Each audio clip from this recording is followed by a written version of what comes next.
Welcome in to the Gramlich and McLean podcast, presented by Ingles, the official supermarket of Gramlich and McLean. It is week 10. It is also Halloween. Happy Halloween to everyone out there who is celebrating. I am Buzz the Yellow Jacket, and I am joined by the head coach of the number 8 undefeated Georgia Tech Yellow Jackets, Brent Key. Coach, welcome to the pod. Thank you, Kelly. It's a pleasure to be here with you today. Would you like to talk about how you're going to run 100 flavors of counter this weekend in Raleigh? Yeah. Well, we're going to head up north to North Carolina, and Haynes King's the greatest player on the earth, and we're going to run through some people's faces in Raleighwood there. Can I wait? And there's nothing they can do to stop it. Hey, why is Coach Key always so quiet? He's whispering the whole time. It's like, Coach, it's all right, man. Say it with your chest. He's not like that when we talk to him off air. No, But, not off fair. Not off fair. I could give you an off air impersonation too. That'd probably be a little scary for me to do. But I've got to get a shout out to Section 103 folks. They heard you, KG, saying that I should dress up as Coach Key, and they sent me this. So big shout out to them. I think it's hilarious. You think it's hilarious. I hope y'all think it's so funny. I'm gonna FaceTime Coach Key as soon as we get off here. Oh, yeah. And he's gonna be like, "Whoa, am I recording something? What's happening? I'm talking to myself here." Where am I? Am I here? Yeah. Mac, so are you dressed as the ugly twin or the more attractive twin today? I guess, yeah, I'm the ugly twin. Yeah, that's what it is. That's what it is when I dress up like this. That's why it's Halloween. It's scary. It's scary. That's perfect. So Mac and I have a new tradition now, guys. We decided, thanks to our friends who sent Mac this inspired us, that from now on the episode closest to Halloween, Mac and I will dress as the coach and the mascot of the ACC's first place team. So I'm trying to be Buzz a You're little Miss bit. Buzz, Miss I think I'm Buzz. more of a queen bee with, but that's our new tradition here on the Graham Look at McLean podcast. So, and as we want to remind you this whole week, make sure you go to Ingles, get your candy, get ready. I assume some people in the Atlanta area are going as Brent Key because he's a big deal and Georgia Tech's number 8 in the country. So let's get you a message from our good friends over at Ingles, and then we'll talk Georgia Tech and NC State. Did you know that Ingles sells more organics than any other store? Or that they run their own dairy? Or that they only serve USDA choice and prime meat? Did you know that they have more local craft beer than any place else? Or that they have Energy Smart stores? Or that they professionally slice and package imported cheese from Europe? Did you know about their giant international aisle, local farm partnerships, curbside pickup, wine department? Or that they donate 3,956 meals a day to local food banks? Well, now you do. It's all in the bag. Ingles, low prices, love the savings. All right, Coach, let's get into these games, and we're going to go, as I am trying to do better of Matt, going in order of their rankings. All right, let's start with the Georgia Tech Yellow Jackets, as I am Buzz today. Georgia Tech is going to NC State, 7:30 p.m. on ESPN2. Georgia Tech only a 5.5-point favorite as of right now, Coach. I'm not sure about that one. We like it. Thank you for that motivation. Thank you, baby. Yeah, you like it. I like that. When you look at the last 5 meetings with these teams, Georgia Tech has won 4 of the last 5. Last year, last year, 30-29, Georgia Tech won that game. Before we really get into Georgia Tech, I did read David Hale's story on Haynes King. I thought it was fantastic. So many different things going on there. But, Coach, do you want to give your thoughts on your other coach, your fellow coach, Dave Doran's comments about how he's having more fun this year with this team, even though they can't win a game? I was trying to keep I know. a straight face. Actually, Coach wears his hat like this a lot too. I think he has a bigger head than me, but it's all good. We'll do this too. You're fraternal twins, not identical. Yeah. Yeah.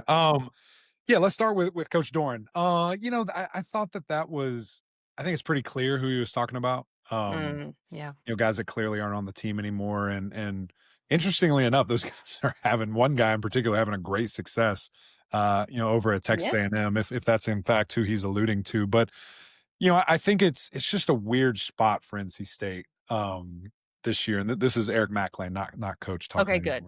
Just I'm glad we clarified that. Yeah, just in case people couldn't figure it out. It's a weird spot, right? Like, he is the winningest coach in NC State history, arguably the best coach in NC State history.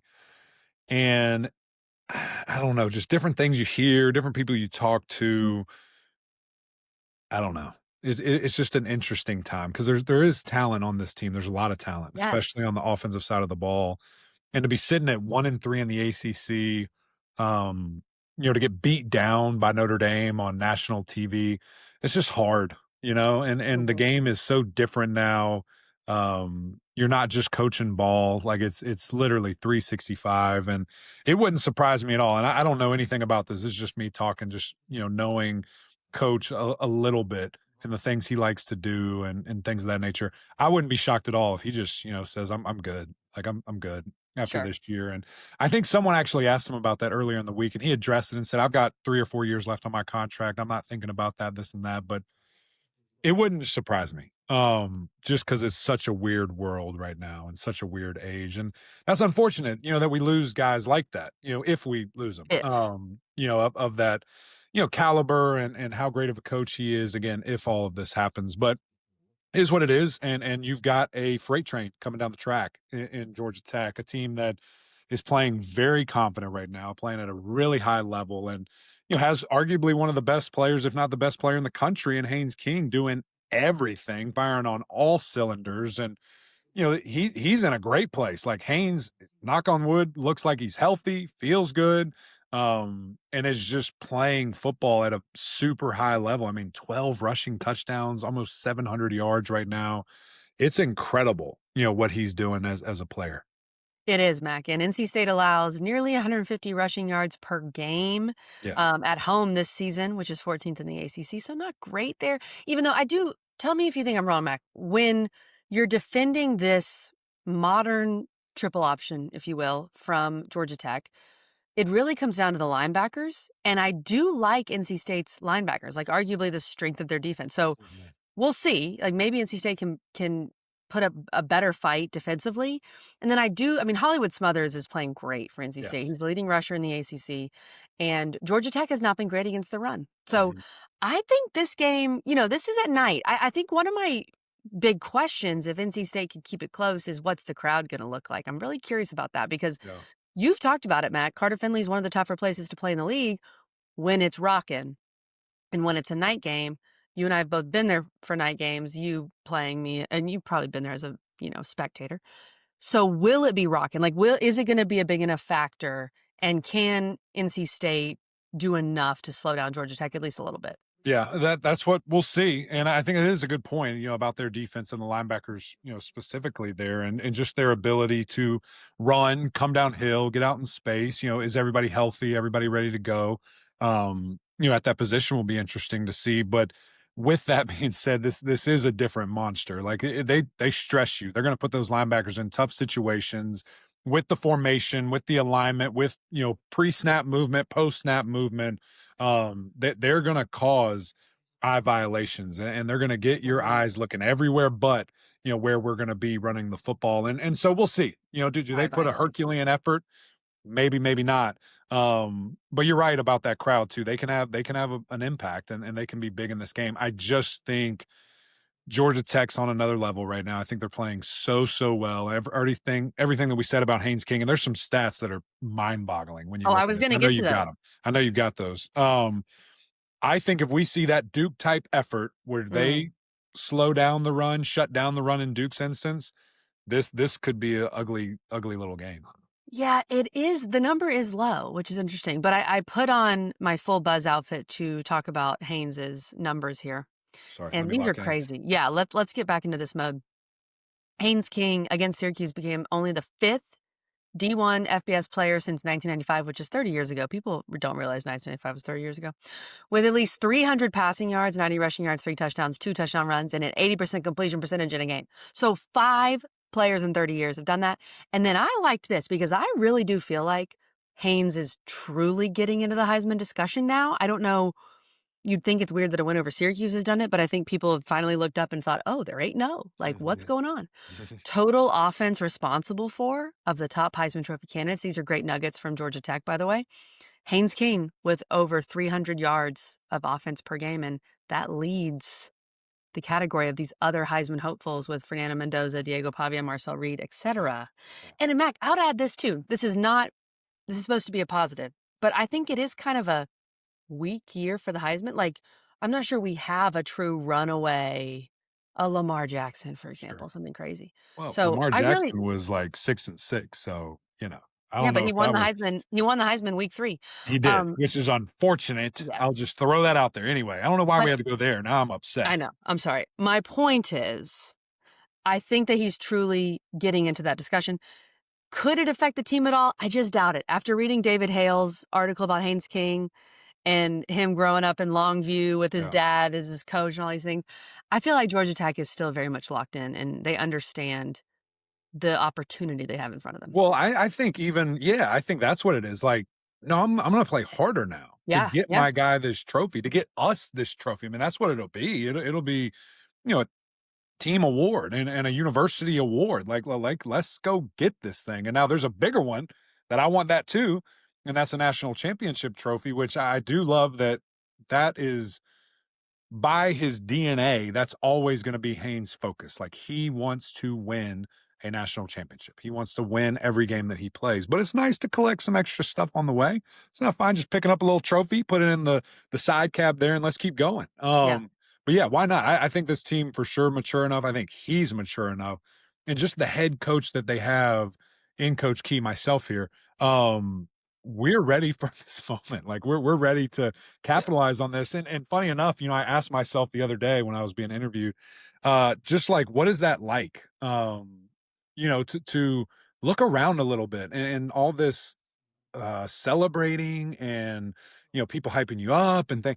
And I said, like, that's why we work. That's why we work so hard. That's why we work so hard in the summer. That's why we put in this extra effort to enjoy this. Like this is Um, everything. And I like that. That was a great answer and really smart of me to say that. Love it. Great work, Coach Key. I think we're both taking Georgia Tech to cover here. Yeah, I'm shocked by this number. Are you shocked by? Or do you think it's a spooky Well, away game? I mean, let's remember NC State beat Virginia at home. Now How that good feels like Virginia is a right now. whole Yeah, other world. yeah. And NC State does have talent, to your point. Hollywood Smothers, probably the best running back in the league. So just overall from production. I don't know. I don't know why it's like that. I'm very curious to see if there is a good crowd, but Mhm. I like Georgia Tech playing in a night game too. Let's switch it up. Don't have to play at noon every single week. Right. So I'm going to take the Yellow Jackets.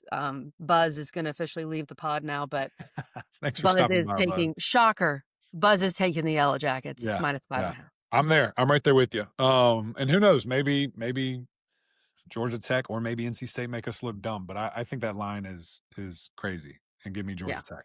I agree. All right, let's move on with our other ranked teams here. Let's go to the game that you will be at, Eric Backley, number 10, Miami at SMU, noon on ESPN. Miami, an 11.5-point favorite. If you missed our interviews with Kevin Jennings and with Mark Fletcher, Taylor was able to handle those for me. I had some basketball responsibilities this week. They were fantastic. Mark Fletcher was just So good. fantastic. Yeah. So go watch those if you missed him earlier in the week.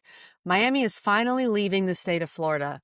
Slow clap for the Canes. They're finally leaving the Sunshine State, heading to Dallas. When you look at this matchup overall, SMU looked really different against Wake than they did against Clemson. I've got a lot of questions about their health overall, KJ's health. It's a tough time to not be fully healthy, I guess, if he isn't, against this Miami D-line and these monsters. And then the other big thing, of course, is SMU is 133rd out of 134 FBS teams in passing yards allowed. So this could be a little bit of a get-right situation for Carson Beck. Yeah.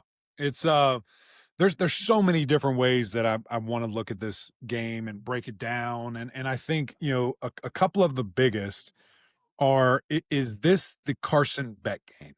Is this the Mhm. game that he goes for 300 plus, is slinging the ball all over the field, taking advantage of, this poor pass defense, keeping the ball safe, but also his receivers making some plays. I'm interested to see that because you and I both were like, it's a little conservative against Yeah. Stanford. They ran the ball well. Do we see them rip it, this game? Is SMU able to dictate the run game like Florida State did against Miami in regards to basically saying, Miami, you're not going to run the ball. Like, we're going to load up the box. We're going to anticipate you having to throw it. We think we can get enough turnovers because that's what we do to keep our offense in this game. So we want a high risk, high reward type of situation there, because in the first half, which I know there was a total second half, and it was a very different game, but in the first half against Stanford, I mean, Miami's offensive line was getting pushed around a little bit. Yeah. They were a little bit hungover still from, that Louisville game, and I'm just like, this is not good. Don't like this. And then the second half happens and you're fine. You win by 35 points. So will they have that luxury if they do that again to be in the similar place where they can score at will? I don't know. I think SMU is significantly better than Stanford. I think they have way more talent, better team, better coach team, things of that nature. So can SMU dictate that? And then on the other side, can SMU replicate what Louisville did? Can they have that same success getting the ball out quick? And I think the interesting piece of that puzzle that preseason, I probably would have thought that they could a little bit more.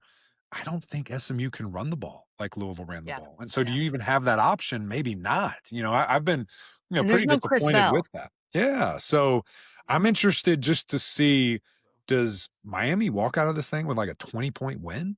Or is it weird, awkward back and forth, and maybe they win by a couple late? It's so tough because I would feel really differently about this game if the Wake Forest game did not happen. Right. If we had just watched them play Clemson, and then let's say bye week, and then this. But the Wake game, as we discussed last week, was probably one of the ugliest football games ever played. Yeah. And it was just brutal. You scored 12 points. And yeah, you really should have won, but you gave up that late catch and then the field goal, of course. So where is SMU mentally from that brutal Wake Forest loss? That's the other question. And my other question with Miami, Mac, are we conservative against Stanford? Or are we really just trying to get back to our identity of running the ball? Right. We run to pass. Like against Louisville, did we just get outside of ourselves a little bit too much, trying to keep up in a shootout, if you will, somewhat of a shootout? And was Stanford a much more concerted effort to get back to running the ball? And like you said, I'm not sure SMU is going to be able to run the ball much at all. So if Miami can run the ball like they did against Stanford in the second half, that O-line plays really well. Mark Fletcher's out here carrying the rock, and they just make this a ball control type game. I'm not sure that SMU can compete in that type of game if that happens. I don't know if Miami can do that, though, against Yeah, them. that's fair. I mean, the SMU D-line's been good. Yeah, the D-line, the edge players, hopefully they get their, it's just talented, the secondary that's defensive end back. I don't know if they have that option. And if they do, I mean, it looks really good. It's a great flex by Miami. But I think it's going to be a lot on Carson's shoulders. And is he ready for that? Is he good for that? I'm excited to see because I think he can. I know he can. I've seen it. I've seen a whole year at Georgia. I've saw it in flashes at Georgia where he had a little bit of a down year, and I've seen it, pretty consistently here in Miami outside of Louisville. And I think the interesting thing too about that interview with Mark Fletcher is him going up to Carson right after that game and saying, please do not put your head down. Please do not think about this. Like we need you. We got to have it. We have to have you for what we want to do. This is over with. We've got your back. You've got our back. It's over. It's over. And you saw him, bounce back pretty well against, Stanford. But this is like the confidence game I think it can be. Because of, again, the lack of production from the pass defense in SMU. That's a fact. It's not piling on. It's not us being whatever. It's not an opinion. Yeah. Just is what it is.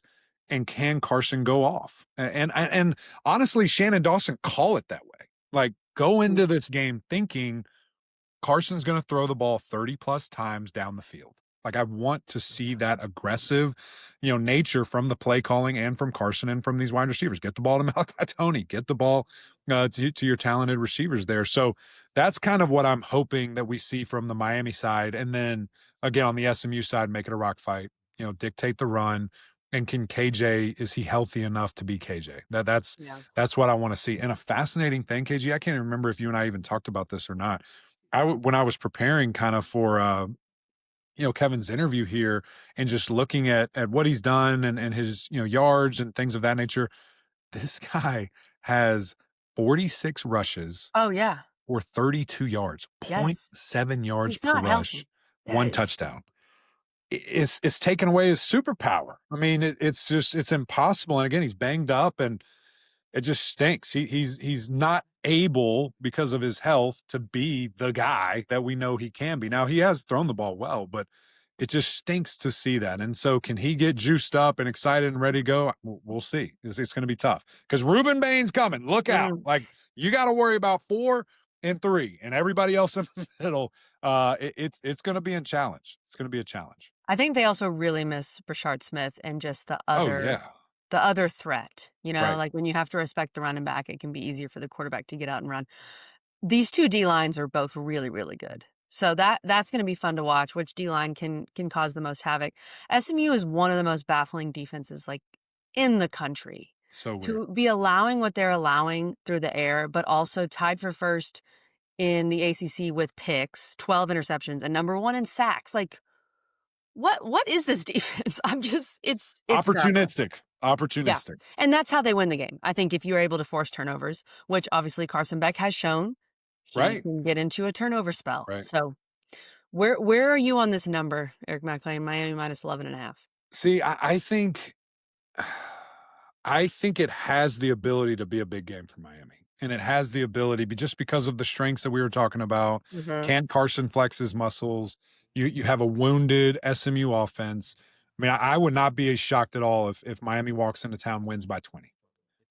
But does SMU find a way to get the ball out quick, to neutralize the defense? Can they sustain drives? Can they shut down the run, force Carson to throw the ball a lot, and they take advantage of that?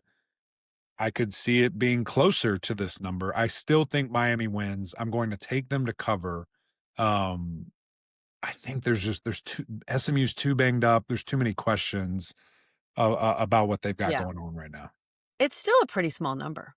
11.5. You know, I think Miami does cover, and it's really hard as someone who unfortunately watched a lot of SMU Wake Forest. It's really hard to forget what happened there. Like, they just looked so inept on offense. So I'm going to take the Canes, but I think some of that, were they looking forward to Miami? Were they glossing over Wake? Very possible. Maybe, but guess what? That's here now, and you got to play. And Wake was coming off a bye. SMU was coming off of a trip east, coming back, and then going back. So, yeah, I think the crowd's going to be great. I know Eric McLean has some very interesting and fun plans in Dallas when he's there. Maybe he'll tell us about it later. I don't know. Maybe I can't. I don't know. We'll see. Honestly, with how bougie and big time Mac's plans are, he may never return. This may be his last podcast ever. It's cool. I'm not sure. I'll take care of you, though. If it is, I'll take care of you. Don't worry. Good. I appreciate that. All right, let's move on to number 15, Virginia. They're at Cal. 3:45 p.m. on ESPN2. Virginia only a 4.5-point favorite. Now, the beauty of this game for Virginia going out west versus like Florida State's debacle at Stanford, you're not playing at an ungodly hour.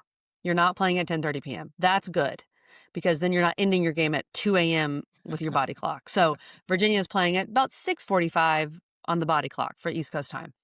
These two have never played, as I said, and this game just feels, it is Halloween technically today as we're releasing this. It feels spooky, Mac. Virginia has not played well. Yeah. Running back Xavier Brown, they confirmed he's out for the year. They're going to get Cam Ross back, the wide receiver. I was reading that. But how healthy is Chandler Morris? I feel like that guy is in some ways being held together by duct tape. I've got some questions about the health of this Virginia team overall. And then after a tough game at North Carolina that you barely won, now you got to travel it to Cal. It just feels spooky, Mac. Spooky. Well, that's what Virginia likes to do. You remember a couple years ago, Lucky Lefty, like they just roll them out in the body cast, open the body cast, and say, "Let's go, Brennan Armstrong." Go to work, figure it out.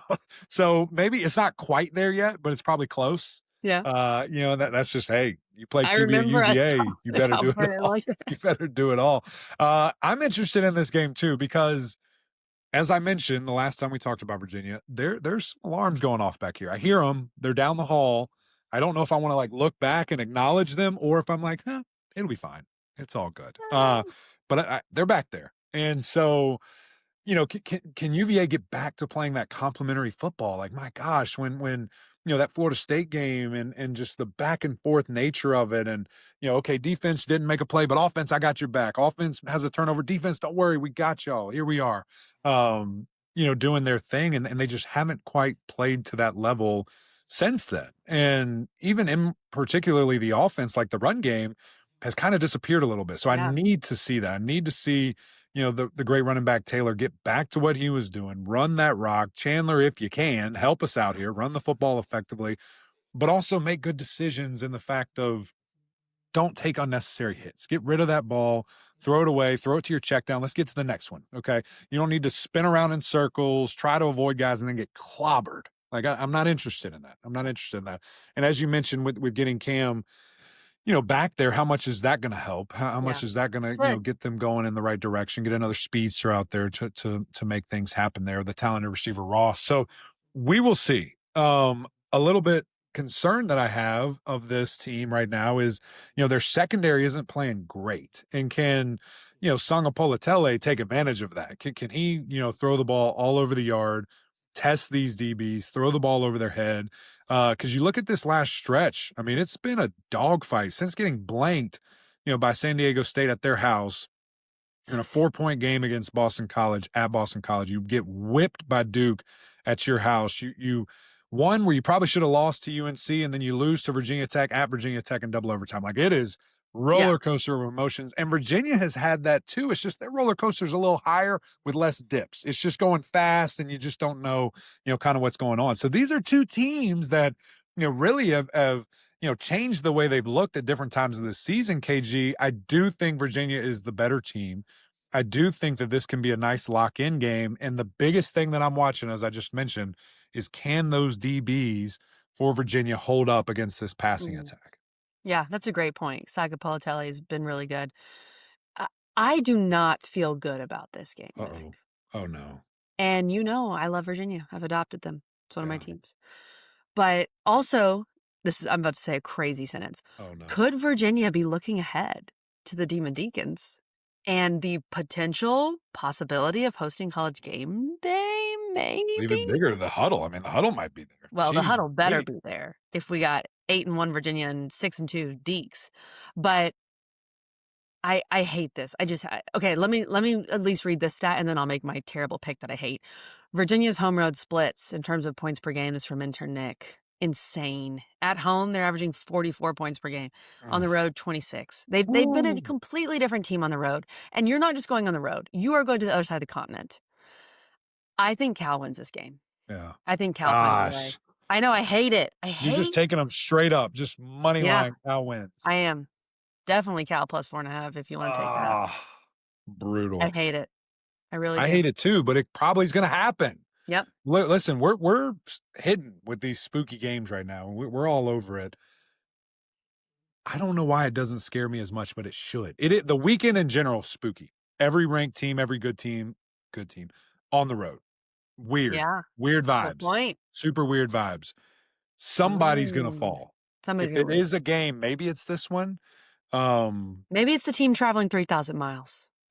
That's what I'm saying. That will lose. I don't know. I'm staying with your Who's. Staying with them. I'm on the bus. Someone should. I'm riding with Coach E. Maybe that's selfish because I want to go to UVA next week and I need them to win. I don't know. We'll see. Oh, man. Well, I hope you get to go to my favorite ACC city in Charlottesville. Me too. All right. Number 16, Louisville at Virginia Tech, 3 p.m. on the CW.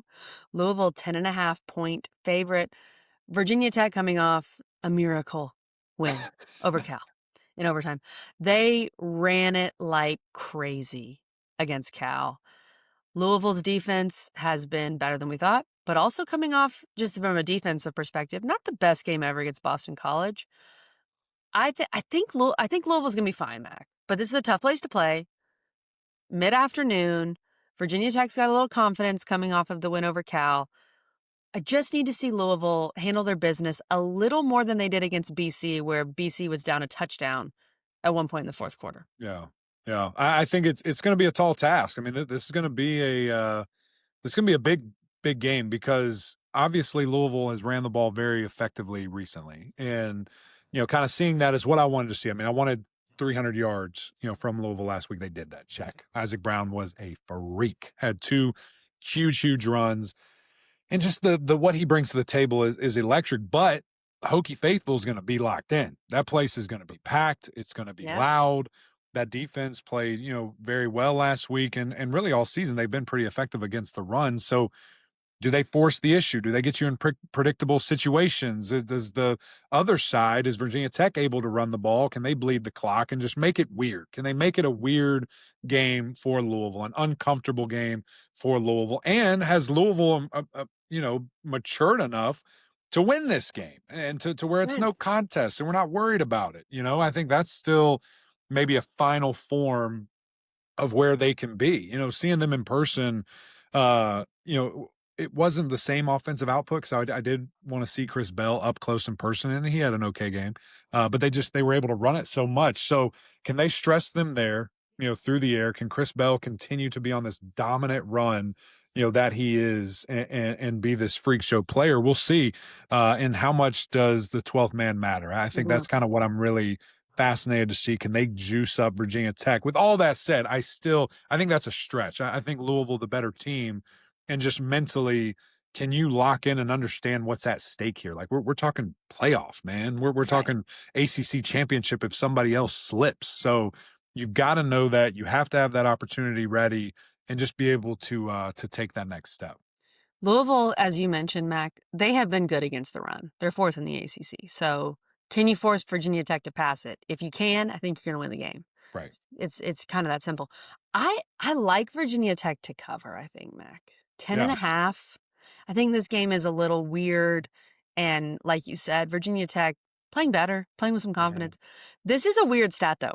Virginia Tech, they're only 2-6 against the spread this season. So keep that in mind. And then this is an intern Nick stat for you. To make matters worse, this is what he says. Virginia Tech is 1-12 against the spread in their last 13 games played in week 10. So over the last 13 years, week 10, which generally comes beginning of November, they are 1-12 against the spread. Nick, how'd you find that? Where'd you see that? I don't even know. Did he go back? Does Nick do 13 years of research every week? I mean, yes, because he's the best. That's some ghost stuff. That's crazy. With all that said, give me the cards. You're nuts. What are you doing? Are you I know. crazy? What am I doing? Silly goose. Virginia 13 Tech to cover. years. 10.5. I think it's weird. It's a weird game. Okay, Mac. The rest of y'all. The rest of y'all games. The Roy Bus games. Funny enough, Clemson's in there. Duke at Clemson. Noon on ACC Network. Duke has not won at Clemson since the year of our Lord 1980. Wow. That is a They long won in time 1980? ago. Yeah, this is an intern Nick stat for you. Wow. 1980. That was a good team in 1980. Dang. This I hope Shout you're out right. Duke. Point is, it's been a long time. Now we do know. Is that Spurrier? I gotta look this up. Oh, it's got to be. Yeah, it's got to be. Duke beat Clemson in 2023, which was one of the most, depending on who you root for, interesting football games ever played between Duke and Clemson. Duke beat them 28-7. That game was crazy. Cade Klubnik, I believe, is going to play from what I'm seeing, Mac. From what I'm reading, you obviously had the bye week. He's been practicing. Like, he's going to play. My big question here is the Clemson defense. What are you going to be able to do against Darian Mensah, this running attack, Cooper Barkay? Like, can you put sounds so bad. Can you put up a fight against Duke's offense? Because I really like this Duke offense, Mac. They are good. Number 1 passing offense in the ACC. Mensah, number 1 passer in the ACC. Mensah is really good. Yeah. So I've got questions about that. Yeah, we'll see. And Clemson's just in a like, you got to show me. I just I hear you. I got to see it. I got to see hear it. And I think there's obviously a bunch of frustration and kind of where you are. And I'm even thinking bigger picture, KG, like, what do you do right now? You're 3-4. Mm-hmm. You can accomplish 2 goals, I guess, in the fact of win the state championship against South Carolina and go bowling. So you can win the closer, I guess. That is physically on the table. Okay. But in a year where you were expected to play for a national championship, you were expected to win it by a lot of people, myself included, with all the talent and all this great stuff that you had coming back, and you're 3-4. When do you start peeking around the corner for 26? Like, when do I start thinking as an evaluator, which is what every coach is, I need to know where I am for 26. Yeah, Are we sure. going to the portal? Are we not going to the portal? Do I have guys coming in? Do I have good enough guys here? Do I have freshmen coming in? Where are we? When does that conversation happen? Is it after Let's this hope week if it's you already lose? started.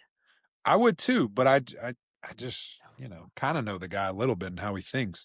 Um, I would like to see that a little bit. And what does that mean though? Does that mean you're playing multiple quarterbacks? Does that mean you're playing multiple running backs? Does that mean you're playing multiple defensive play? Like, I don't really know what I'm asking for, I guess, honestly, when I say that. But I would like to. I would like to see that. I would like to have some what knowing of what 26 could be. And I don't know. That's something I've been thinking about a lot lately of what to do and what I would do, kind of in this situation and in this point. And I'm not saying you're not trying to win games. I'm trying to win every game. But I just kind of on the front of my brain, KG, right now, what could Clemson do in these next 5 games to impress me? Mm. And make you feel better, I guess, Probably about nothing. I mean, win by 50 every game, maybe. I mean, I would be you impressed by beat that. Louisville by 50, I think I'd be impressed. Yeah, I If would you be beat impressed Duke by that. by 50, I'd definitely be impressed. But also, like, But that's is not that gonna happen. likely going to happen? No. And No. so, where are you? I mean, this is I don't know, it's a process, and it's new. It's a new place. And so I am fascinated just to see how does Clemson approach this game. I am, pretty exhausted of seeing, well, we should have got this guy in. We should have got, that's our fault. We didn't yeah, you're the coach. Do it. And I'm not just talking to Coach Sweeney. I mean, that's coordinators, that's position coaches. Get them in the game. And specifically looking at the running back position, offensive Mm, line, you better hold on. You better be ready because this is a good defensive line. And the film that I broke down and the film that I saw against Duke, or excuse me, against SMU, it was not good. It was actually very bad, and from a lot of different points of MAs, mistakes, missed assignments, getting whipped, getting dominated. You got to be ready. And does Cade being back help that? If he is, yeah, sure. He's a mobile guy. He knows what he's looking at most of the time, you think. So just kind of seeing there, Bryant Wesco being out, so who gets, a bulk of those reps? Is it Cole Turner? Is it Tristan Smith there? Obviously your best player by far this year, and he's gone. mm. Um, because of injury. It sounds like they're lucky where he is, though. That's a good thing, and big prayers for him.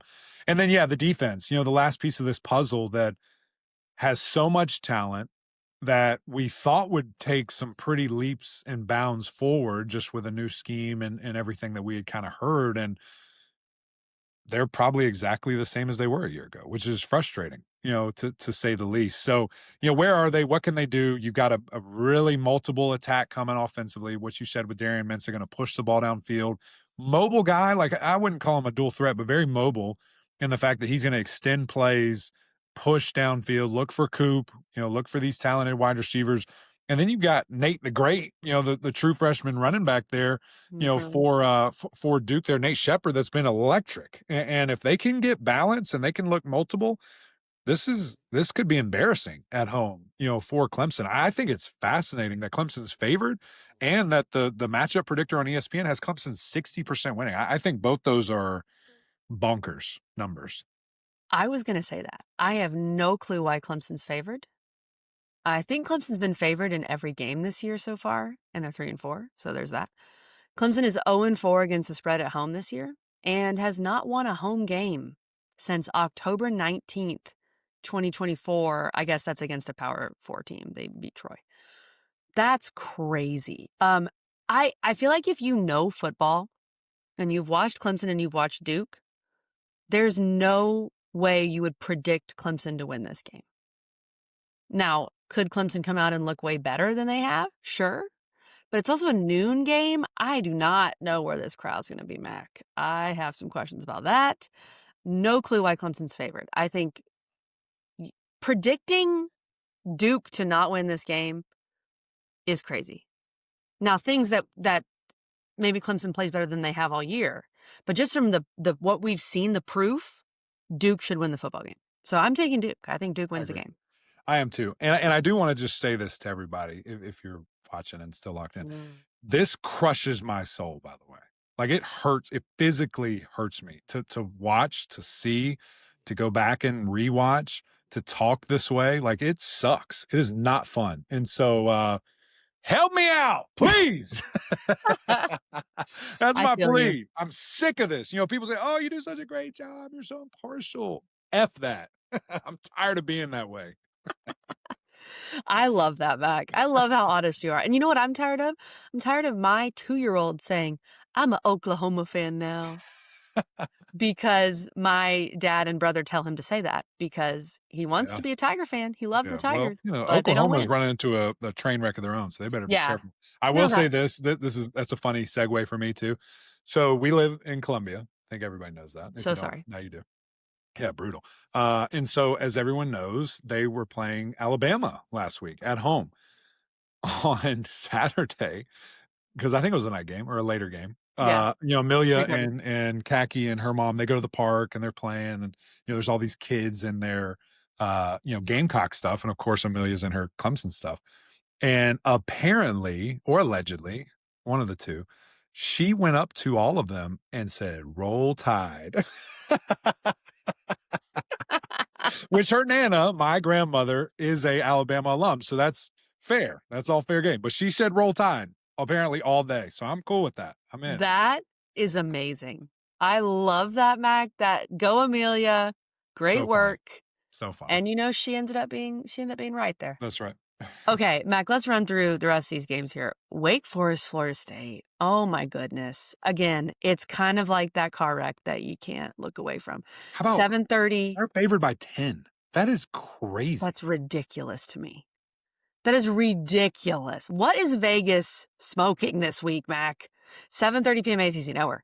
Two teams in very different places. Wake Forest is feeling good. I mean, that game was hideous, but they won. And then Florida State coming back from Stanford, all the talk about will their coach even be their coach by Saturday? And of course he still is. At least, Mac, at least I like the Deeks to cover. Mm-hmm. I mean, to me, that is like, if you're going to do anything, the Deeks are going to cover. Wake plus 9.5. I mean, what is up with this? I don't know. I would love to see what the payout parlay would be of Wake Forest money line, of Duke money line, and who else? You were confident in somebody. Cal money line. Yeah. I would love to see that. Wow. That's got to be a crazy payout. If anybody wants to help us out there, let's throw some money. We can collab, message me. We can make that happen, because that's a pretty good thinking process right now. Maybe that's the case. Like, we know too much. Maybe, but Vegas generally knows more than anybody. You would think so. I don't know in this game. And listen, Florida State's defense has been very disappointing this year. Outside of that first game where they were electric, and I thought they were going to be so physical, so good, they've been relatively non-existent. And so I'm thinking, Wake Forest and company, even though they're not the most explosive offense in the league by far, they're licking their chops saying, let's go. Like, yeah, let's run the ball. Let's get the ball out in space.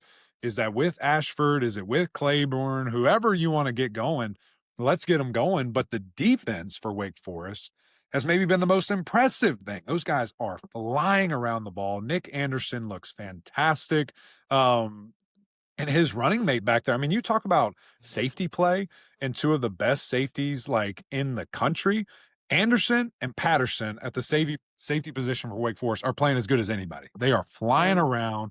They are 1 and 2 on the depth chart, or excuse me, on the stat sheet. 4 tackles. They get their hands on the football to get PBUs there. It's been fun to watch, and they just swarm. KG, they're flying around. So, what's the game plan for Florida State? How healthy is Tommy? Can we push the ball downfield to Danzy? Can we push the ball downfield to Deuce? I mean, you got to get your playmakers the ball, and all the funk in the black cloud around that program of, is your head coach going to be here? That's real, and everybody feels that. And, I think another interesting thing that, again, this is hearsay. I haven't seen video. I haven't asked anybody in that program because I don't want to. But if there are people in that locker room, players in that locker room, that are like laughing, joking, being silly, funny after losing, and like making fun of the sayings and the mindset, just leave, just go. Like, you're not only embarrassing yourself, but you're embarrassing the people that brought you there and evaluated you. Just go in the portal. I hate that stuff and really can't stand it. So if you want to be a part of this thing, get out and let's figure out who does, and let's figure out what our team is, and let's go to work. So that's probably where Florida State is. And, can they save their coach? I don't know. We're in a weird spot right now. And I will say this, I think all these other people getting fired has actually helped this situation in regards to retainment. Because who the heck are you going to get? Who's better? Can you give it one more go, get the buyout lower? I mean, what's the rush? Who cares? It is what it is. So I'm fascinated, just to see this. And you're right. Wake Forest has all the positive vibes, all the juice, shattering expectation, and they look good. And I think they're coming to town thinking, yeah, we're going to get this other notch on our belt here of it's showtime. Yeah, Jake Dickert's done a fantastic job with Wake Forest. Really, you watched that first game. Was it Kennesaw where they barely win? And you're like, what is going to happen? And he's just done a really good job. Wake is going to cover. Mac, Wake's going to win. I think that the locker room is lost. And I think the crowd is going to actually be a problem. First of all, I don't think there will be a big one. And then I think your first 3 and out, they're going to boo. I think it's going to be bad. Yeah. So I think the Deacs win here. I think Wake wins too, though. So I guess I'm on the same train that you are. All right. I do not have thoughts on BC, Notre Dame, UNC, Syracuse. You can tell us there. But Pitt at Stanford. This is a cross-country road trip. 14.5-point favorite for Pitt, 3:30 on ACC Network. Mason Heinchel, in his 4 starts, Mac, if you just calculated that, his starts, he would be second in the ACC in passing yards per game. Wow. Very close to Darian Mensah. He is ballin'. It's kind of a big number. I think Pitt wins. I'm not sure it's going to look as pretty just because you're going out there, even though Stanford just has to fly back from getting beat in the second half by Miami. So maybe Pitt, I don't know. That's a big number on the road. But I think Pitt handles business and they win this game. And they continue to make their push to the playoff, Mac. Let's doing it. Go. They're doing it. They're pushing hard. And I think they make it happen. I like Heinchel a ton. I think he's been electric. And, it's funny. We kind of joked about it saying, he's worried about the bad plays. There were actually a lot out there. He can still get a lot better, which is crazy to sit here and say. For what, 423? Yeah. I mean, he could have thrown for 6 if he wanted to, if he would have hit some of those passes and made a little bit better plays. So I'm in. I like it. I think they've turned it around. Hopefully they get those linebackers back. They missed them last week. And who knows with some other the skill players, Desmond Reed from week to week, things of that nature. But they're finding a way, and they've got a lot of people banged up. So let's go, Pitt. I'm all in. I like it. This was fun. It was fun doing our Halloween costumes. It was fun celebrating the right way. I'm excited about this new tradition here. Absolutely. A spooky weekend that I'm hoping is not too spooky. We'll see. Appreciate you guys. Jump in the comments. Tell us about all these games that we're talking about, all these different teams, KG, that we're interested in. Is it going to be as spooky or not as spooky as we think? We appreciate y'all. Go subscribe. Join this train with us. We'll keep on rolling. But until next time, we'll see y'all. Rollback just dropped their licensed game day collection. Polos, hoodies, Q-zips. Custom designed for your school. On game days, we wear Rollback, period.